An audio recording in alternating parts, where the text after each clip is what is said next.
الله الرحمن الرحيم والمؤمنون والمؤمنات بعضهم أولياء بعض يأمرون بالمعروف وينهون عن المنكر ويقيمون الصلاة ويؤتون الزكاة ويطيعون الله ورسوله أولئك سيرحمهم الله.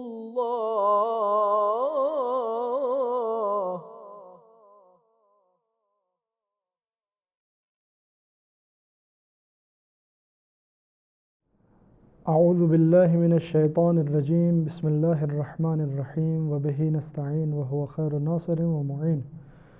والحمد للہ رب العالمین والصلاة والسلام علی محمد وآلہ الطاہرین اللہم صل علی محمد وآل محمد وعجل فرجہم اما بعد.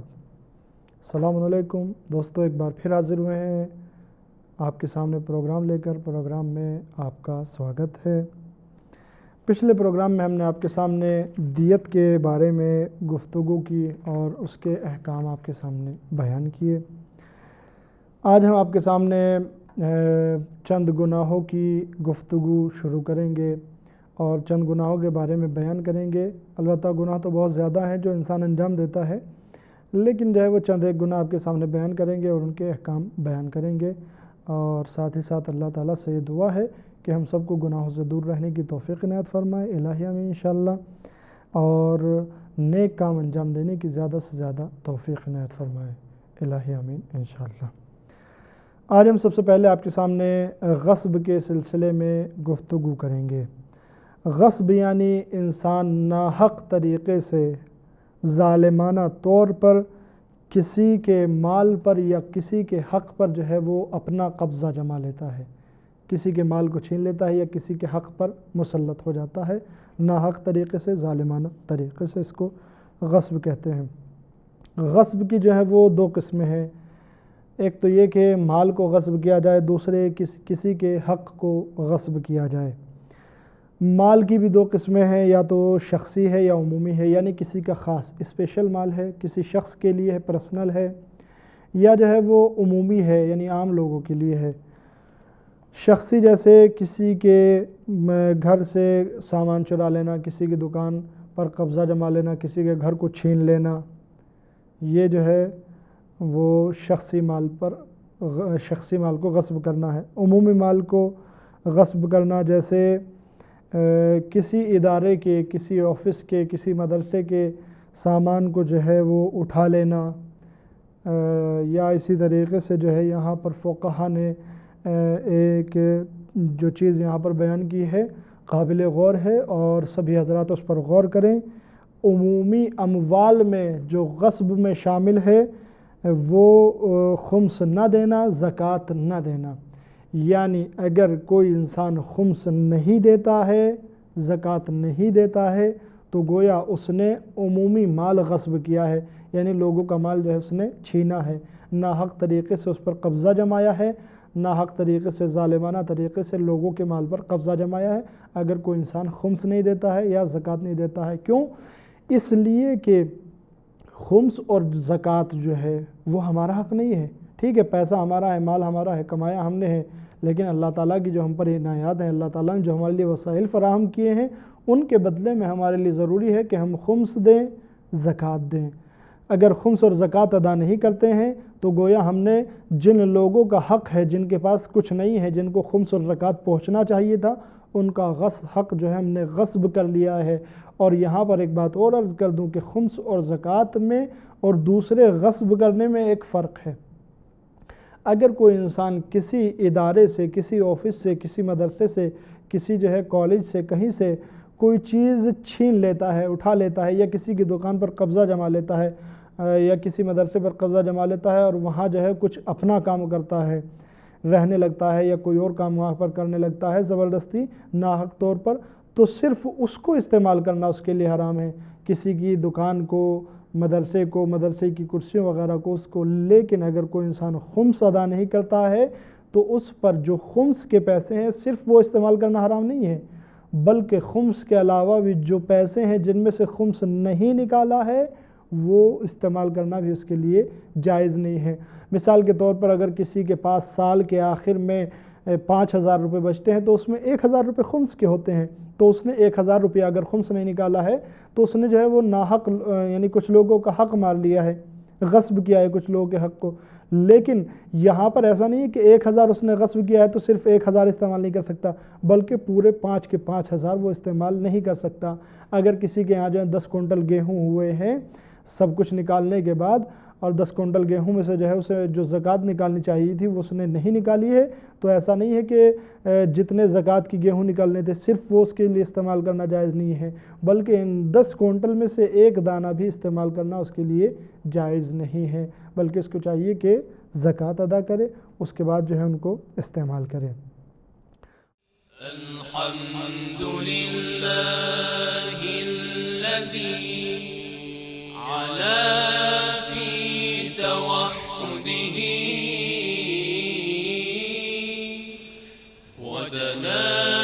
فی تفردہ۔ دوسری چیز جو ہے وہ حقوق ہیں، یعنی ایک تو مال کو غصب کیا جاتا ہے، دوسرے حقوق کو غصب کیا جاتا ہے۔ حقوق کے غصب کرنے کی بھی 2 صورتیں ہیں، یا تو شخصی ہے یا عمومی ہے۔ شخصی جیسے یعنی پرسنل، شخصی یعنی مثال کے طور پر ایسی جگہ پر نماز پڑھنا مسجد میں جو پہلے سے کسی نے اپنے لیے لے رکھی ہے، البتہ یہ جو ہے اس وقت تک اس کو غصب کہا جائے گا جب تک عام طور پر یہ سمجھا جائے کہ یہ جگہ جو ہے فلاں کی ہے۔ مثال کے طور پر مسجد میں کوئی انسان آیا، آنے کے بعد جو ہے اس نے جماعت شروع ہونے والی ہے، اپنی سجدگاہ اور اپنا چادر یا کوئی نشانی جو ہے وہ ایک جگہ پر رکھی، اب جو ہے وہاں عام طور پر جو ہے جس نے وہ جگہ گھیری ہے اس کی جگہ اس کو جو ہے وہ نماز کے شروع ہونے تک سمجھا جاتا ہے، یعنی جب نماز شروع ہوگی، جب جو ہے وہ اقامت شروع ہو جائے، نماز جماعت شروع ہو جائے گی اقامت کے بعد، تب تک جو ہے اس کو سمجھا جائے گا کہ یہ اس کی جگہ ہے، لیکن جیسے ہی جماعت شروع ہو جاتی ہے پھر وہاں نہیں سمجھا جاتا ہے۔ یا جو ہے وہ رکوع، عام طور پر یہ سمجھا جاتا ہے کہ جیسے جب تک امام رکوع میں جائے گا تب تک یہ فلاں کی جگہ ہے، لیکن جب وہ رکوع میں جانے لگے تو صفوں کے اتصال کے لیے اور نماز کی صفوں کو مرتب کرنے کے لیے پھر جو ہے وہ کسی کی جگہ نہیں سمجھی جاتی ہے، بلکہ جو بھی وہاں ہو وہاں اس پر نماز پڑھ سکتا ہے۔ تو تب تک جب تک کہ اس کو کسی کی جگہ سمجھا جاتا ہے، اگر تب تک وہاں پر بیٹھ کر نماز پڑھتا ہے تب تک کے لیے حکم یہ ہے کہ اس نے اس کو غصب کیا ہے اور نہیں کرنا چاہیے۔ لیکن اگر جو ہے وہ جب اس کو غصبی جگہ نہیں سمجھا جا رہا ہے، مثلا جو ہے وہ جماعت شروع گئی ہے، رکوع میں پہنچ گئے ہیں اور اب وہ کسی کی بھی جگہ شمار نہیں کی جاتی ہے، تب جو ہے وہاں پر نماز پڑھی جا سکتی ہے۔ یہ تھا پرسنل، یعنی جو ایک انسان سے مربوط ہے۔ لیکن بعض حقوق ایسے ہیں جو عام لوگوں سے مربوط ہیں۔ دوسری قسم ہے کہ عام لوگوں کے حق کو غصب کرنا، مثال کے طور پر جو ہے لوگوں کو مسجد میں نماز پڑھنے سے روکنا۔ اگر کوئی لوگوں کو مسجد میں نماز پڑھنے سے روکتا ہے تو گویا اس نے جو ہے عام لوگوں کے حقوق کو غصب کیا ہے، یا کوئی جو ہے وہ لوگوں کو کسی پل سے گزرنے سے یا کسی سڑک سے گزرنے سے روکتا ہے، یا کسی راستے میں جو ہے وہ ایسی کوئی چیز لا کر کھڑی کر دیتا ہے کہ جس سے لوگ وہاں سے نہ گزر سکیں۔ مثال کے طور پر کسی راستے پر پتھر ڈال دیتا ہے لوگ نہ گزر سکیں، یا کسی طریقے سے راستے کو بند کر دیتا ہے۔ یہ سب جو ہیں عام لوگوں کے حق کو غصب کرنے کے زمرے میں شامل ہوتے ہیں۔ اب یہاں پر ہم آپ کے سامنے احکام بیان کریں گے کہ کیا حکم ہے کسی کے حق کو غصب کرنے کا۔ سب سے پہلا مسئلہ یہ ہے کہ تمام قسمیں غصب کی، چاہے وہ مال کو غصب کیا جائے یا حقوق کو غصب کیا جائے، کسی پرسنل کا شخص کا حق غصب کیا جائے یا مال غصب کیا جائے، یا عام لوگوں کا حق یا مال غصب کیا جائے، سب کا سب جو ہے وہ حرام ہے اور گناہ کبیرہ میں شمار کیا جاتا ہے۔ دوسرا مسئلہ یہ ہے کہ اگر انسان کسی چیز کو غصب کر لیتا ہے، کسی کے مکان کو، دکان کو، جگہ کو، تو ایک تو یہ کہ اس نے حرام کام کیا ہے، اس کی سزا اسے ملے گی۔ دوسرے یہ کہ صرف حرام کام کر کے جو ہے وہ کہ میں نے حرام کام کیا ہے توبہ کر لوں گا، یہ پیچھے چھوٹنے والا نہیں ہے، بلکہ جس کی جو چیز غصب کی ہے اس کو واپس بھی کرنا پڑے گا، یعنی چاہیے کہ اس کے مالک کو واپس کر دے، اور اگر وہ مر گیا ہے، واپس نہیں کر سکا ہے، تو اس کے جو وارث ہیں وہ ان کی ذمہ داری ہے کہ وہ واپس کرے، اور اگر وہ چیز خراب ہو گئی ہے تو پھر اس کو صحیح کرا کر جو ہے یا اس کی قیمت کو جو ہے اس کے مالک کو دیا جائے گا۔ اس کے بعد جو ہے وہ تیسرا مسئلہ یہ ہے کہ اگر کوئی انسان کسی کے مال کو غصب کر لیتا ہے، چھین لیتا ہے، اور اس کے بعد جو ہے وہ اس کو خراب کر دیتا ہے، تو اس کو جو ہے چاہیے کہ یعنی اس کے لیے ضروری ہے کہ جو خرابی اس میں کی ہے اس کو بنانے کی، اس کے تعمیر کرنے کی قیمت جو ہے اس کے مالک کو ادا کرے، یعنی وہ چیز بھی واپس کرے اور اس کی قیمت بھی ادا کرے بنانے کی۔ مثال کے طور پر کوئی انسان کسی کے گھر پر قبضہ کر لیتا ہے، اور گھر پر قبضہ جب کر لیتا ہے تو گھر میں جو ہے وہ کوئی نقصان بھی پہنچا دیتا ہے، کوئی دروازہ توڑ دیتا ہے، کوئی کھڑکی توڑ دیتا ہے، یا کوئی دیوار ٹوٹ جاتی ہے، تو یہ جو ہے جو خرابی اس نے کی ہے جس نے غصب کیا تھا، جب اس چیز کو واپس کرے اسی کے ساتھ ساتھ جو ہے اس کے بنوانے کی جو اور جو اس میں خرچ آئے گا اس کا پیسہ بھی اس کو واپس کرے، اور ساتھ ہی ساتھ اگر اس چیز کو بنوانے کے بعد، صحیح کرانے کے بعد، تعمیر کرنے کے بعد اس کی قیمت پہلے سے کم ہو جاتی ہے تو اس قیمت کو بھی ادا کرے۔ مثال کے طور پر کوئی انسان کسی کی گاڑی چھین لیتا ہے، گاڑی چھیننے کے بعد جو ہے اس کو چلاتا ہے، استعمال کرتا ہے، اور اس سے جو ہے وہ اس کا رنگ خراب ہو جاتا ہے، کہیں دیوار میں ٹکر لگتی ہے یا درخت میں یا کسی اور جگہ پر، اور رنگ خراب ہو جاتا ہے، تو اب یہ کیا کرتا ہے، اس کی کیا ذمہ داری ہے، اس کی گاڑی واپس کرے، اس کے رنگ جو خراب ہوا ہے رنگ کرانے کے پیسے واپس، یعنی رنگ کرانے میں جو پیسے لگیں گے اتنے پیسے بھی اس کو دے، اور اگر رنگ کرانے کے بعد گاڑی کی قیمت کم ہو جاتی ہے، مثال کے طور پر اصلی رنگ کے ساتھ جو گاڑی کا اصلی رنگ جو آتا ہے اس کے ساتھ گاڑی کی قیمت زیادہ تھی، لیکن یہ جو رنگ کرایا ہے الگ سے، یہ رنگ کرانے کے بعد گاڑی کی قیمت کم ہو گئی ہے، مثال کے طور پر اگر یہ اس گاڑی کو بیچنے لگے گاڑی کا مالک، تو اگر اس پر اصلی رنگ ہوتا تو یہ سیکنڈ ہینڈ گاڑی جو اس نے استعمال کی ہے اس کی قیمت مثال کے طور پر 2 لاکھ ہوتی،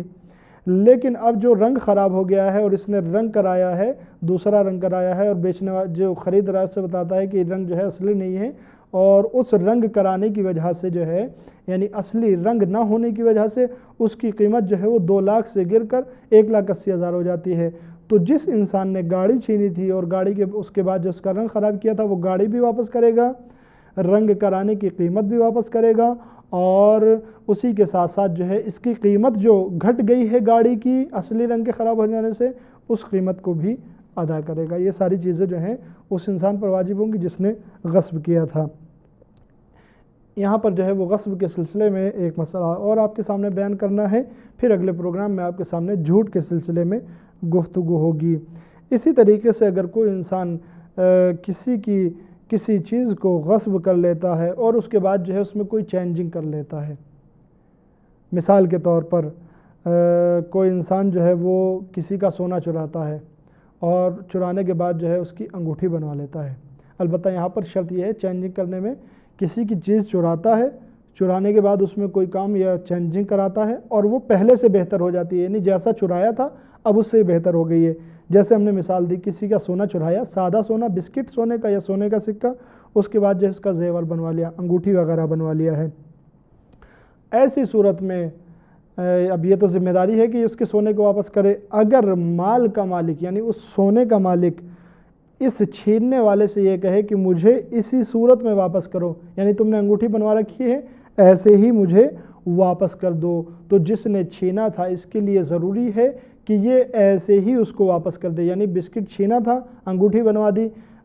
جس کا بسکٹ تھا سونے کا اس نے کہا مجھے ایسے ہی دے دو، تو اب اس کے لیے جس نے چھینا تھا اس کے لیے ضروری ہے کہ اس کو ایسے ہی یعنی انگوٹھی کی صورت میں دے دے، اور دوسرے ساتھ ہی ساتھ جو ہے اس کو یہ حق حاصل نہیں ہے کہ بھائی یہ میں نے جو ہے یہ تمہارا بسکٹ تھا، سادہ سونا تھا، میں نے اس کی انگوٹھی بنوائی ہے، انگوٹھی بنوانے میں جو اتنا پیسہ خرچ ہوا ہے وہ پیسہ مجھے دو، یا مجھے اتنی محنت کرنی پڑی ہے اس کا پیسہ مجھے دو۔ اس چھیننے والے کو یہ ادھیکار حاصل نہیں ہے کہ وہ اپنی زحمت کا حق، یا اس نے جو ہے جو بنانے والے کو حق مزدوری دی ہے وہ اس سے لے، یہ لانے کا حق حاصل نہیں ہے۔ اور اگر وہ مانگ رہا ہے کہ مجھے اسی صورت میں چاہیے تو پھر اس کو یہ بھی حق حاصل نہیں ہے کہ یہ جو ہے اس کو اصلی صورت میں بنوا کر لے آئے، یعنی اس سے کہے کہ جب تم مجھے جو میں نے اس کو صحیح کرایا اس کے پیسے نہیں دے رہے تو میں جا رہا ہوں اس انگوٹھی کو ویسے ہی بسکٹ بنوا کر اور سونے کا بسکٹ لا کر تم کو دے دوں گا، یہ بھی اس کو ادھیکار اور حق حاصل نہیں ہے، بلکہ جس صورت میں وہ مانگ رہا ہے اسی صورت میں جو ہے اس کو واپس کر دے۔ دوستو آج کا پروگرام یہیں پر تمام ہو جاتا ہے، اگلے پروگرام میں پھر آپ کے سامنے حاضر ہوں گے۔ جھوٹ بولنا جو کہ ایک بڑے گناہوں میں سے ہے، اس کے بارے میں آپ کے سامنے گفتگو کریں گے اور اس کے احکام بیان کریں گے۔ تب تک کے لیے خدا حافظ، السلام علیکم ورحمۃ اللہ وبرکاتہ۔ اللهم زينا بزينة الإيمان واجعلنا هداة مهديين، اللهم اهدنا فيمن هديت، اللهم إني أسألك عزيمة الرشاد والثبات في الأمر والرشد، وأسألك شكر نعمتك وحسن عافيتك وأداء حقك برحمتك يا أرحم الراحمين۔